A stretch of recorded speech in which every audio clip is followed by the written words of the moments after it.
Dans 30 secondes, il sera 8h15. Le conclave sur la réforme des retraites s'est soldé par un échec, mais le Premier ministre ne lâche pas l'affaire. Il invite ce matin les partenaires sociaux à Matignon. Nous recevons pour en parler Gilles Comon, le président Meurthe-et-Moselle du MEDEF, le syndicat patronal. Il répond en direct à vos questions, Mathieu Barbier. Gilles Comon, bonjour. Bonjour. Le MEDEF ira ce matin à Matignon ? Bien sûr. Le MEDEF est dans la négociation dite conclave depuis le début.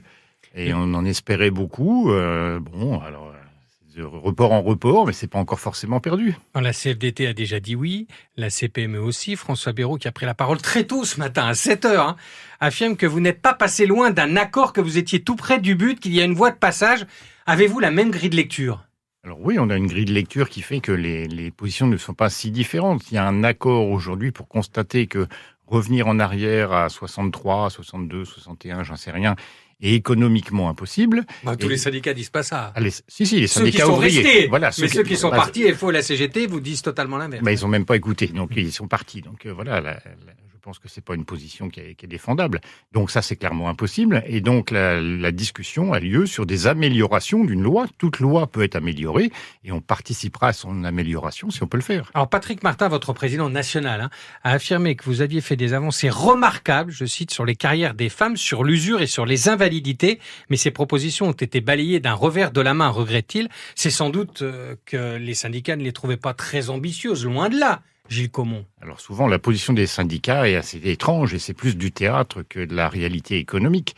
Les propositions qu'on a faites sont extrêmement constructives, tant pour les femmes, sur lesquelles on a accepté quasiment tout ce qui était demandé par les syndicats. Ils vous demandent de les payer autant que les hommes pour faire entrer 10 milliards d'euros dans les caisses de cotisation. Mais nous, on les paye déjà pas tellement différemment des hommes que des femmes, et ça, déjà c'est de moins, mieux en mieux. C'est normal. Non, je partage, on l'a toujours dit, mais l'argent qu'on donne aux salariés à la fin du mois dans la paye, on le fabrique pas. Donc, si demain on voulait donner plus d'argent aux salariés, quelle que soit la forme, que ce soit aux femmes, augmenter le SMIC, tout ce que vous voulez, il faut absolument augmenter la production.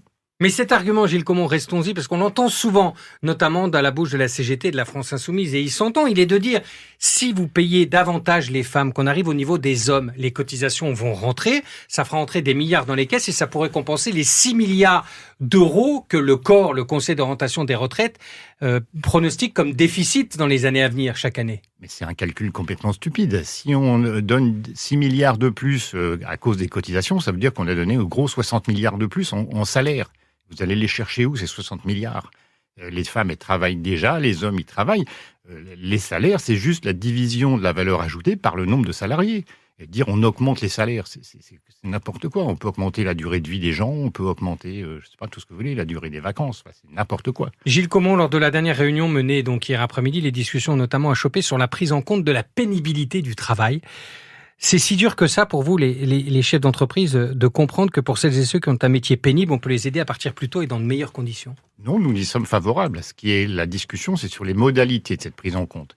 Nous proposons qu'au-delà de 10% de taux d'invalidité au-delà de 60 ans, les gens puissent partir en retraite de façon immédiate dans des conditions particulières. Ça nous paraît une avancée considérable, mais on ne va pas avancer l'âge de la retraite pour tout le monde en disant que tenir son stylo, c'est pénible ou que je ne sais quoi.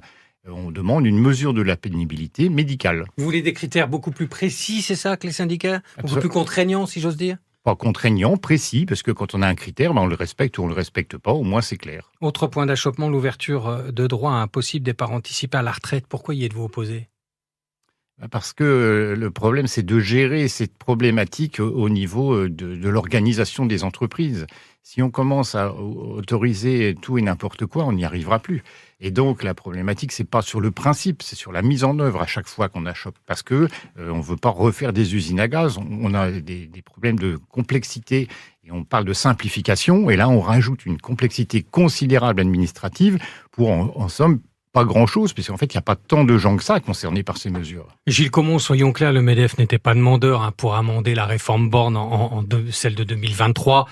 Pour vous repousser l'âge légal de départ à 64 ans, c'est un totem totalement intouchable ? Mais c'est pas un totem du MEDEF, c'est un totem économique. Il est strictement impossible économiquement de revenir en arrière. l'argent, les milliards qui manquent, il faut bien qu'ils viennent de quelque part. On va pas peut-être des aides aux entreprises à qui on a peut-être trop donné, c'est ce que vous disent vos opposants. Mais ça aussi, c'est si un on argument. retire des aides aux entreprises, déjà que les entreprises ont vraiment beaucoup de mal en ce moment, je vous décrirai pas la situation Bien sûr. économique ni nationale ni Il suffit internationale. de regarder les tribunaux de commerce. Absolument. Enlever encore des aides ou tout ce que vous taxez de façon supplémentaire, c'est suicidaire. C'est peut-être gagner quelques milliards cette année pour en perdre 20, 30, 100, 200 l'année prochaine. Donc c'est des politiques complètement irréalistes. Mais ça ne veut pas dire que les entreprises s'organisent mal. Alors qu'on rappelle que 98% des entreprises du tissu entrepreneurial en Meurthe-et-Moselle et dans les Vosges, c'est des petites et moyennes entreprises. Bah écoutez, moi je propose à tous les gens qui pensent qu'il y a des solutions miracles et qu'il y a qu'à les appliquer, de venir travailler dans les entreprises, d'ouvrir des entreprises, de devenir des entrepreneurs. Et là, je suis certain qu'ils changeront d'avis au bout de 2 jours dans cette activité. Vous avez un allié de poids ou des alliés de poids, ce sont tous les autres pays européens qui repoussent les uns après les autres l'âge de départ à la retraite. On rappelle qu'au Danemark, même si c'est un système particulier, parce qu'il est remodelé en fonction de l'espérance de vie tous les 5 ans de mémoire, on va peut-être remonter jusqu'à 70 ans de l'âge de départ à la retraite. Mais franchement, les Françaises et les Français, ils vont pas mourir au travail. Gilles Comont, il faut trouver une solution. Mais est-ce que vous croyez que les pays et les gens des autres pays sont morts au travail? C'est n'importe quoi. On peut pas en rester le pays gaulois avec Astérix indéfiniment. Il y a une logique économique, une logique sociétale, et il n'y a pas de raison que la France soit un cas particulier. On ne travaille pas plus mal ni plus difficile en France. Donc tous ces discours-là, ça n'a aucun fondement ni économique, ni rationnel, ni quoi que ce soit. C'est purement de la stratégie politique. Donc ce que vous ne dites pas, en fait, c'est que 64 ans, pour vous, c'est une étape, qu'il faudra aller plus loin. 65, voire 66. Vous n'avez qu'à lire le rapport du corps, qui n'est pas écrit par le MEDEF. Non. C'est dans les chiffres. Si on veut maintenir... Il s'est beaucoup trompé ces dernières années, le corps aussi. Mais de façon optimiste, en plus. Oui, alors que nous, on était quand même toujours à montrer que... Donc 65, 66 ans, pour vous, c'est ça? Alors, ça peut passer par un allongement progressif en fonction peut-être indexé sur la durée de vie, enfin sur en bonne santé. Voilà, en bonne santé, c'est important, on est d'accord. Mais ça peut aussi passer par une dose de... aujourd'hui, on est en répartition, une dose de capitalisation. Ah, on y vient, voilà. C'est un totem en France. Oui, mais pourquoi pas une capitalisation d'État gérée par les partenaires sociaux. Les partenaires sociaux, ils étaient peut-être pas loin de se mettre d'accord aujourd'hui. Ils seraient très capables, comme ils le font sur un certain nombre d'organismes, style Agirc-Arrco, de gérer intelligemment l'épargne de retraite des Français. Gilles Comont, invité d'ici Sud-Lorraine, le président Meurthe-et-Moselle du MEDEF. Bonne journée à vous. Bonne journée. Et si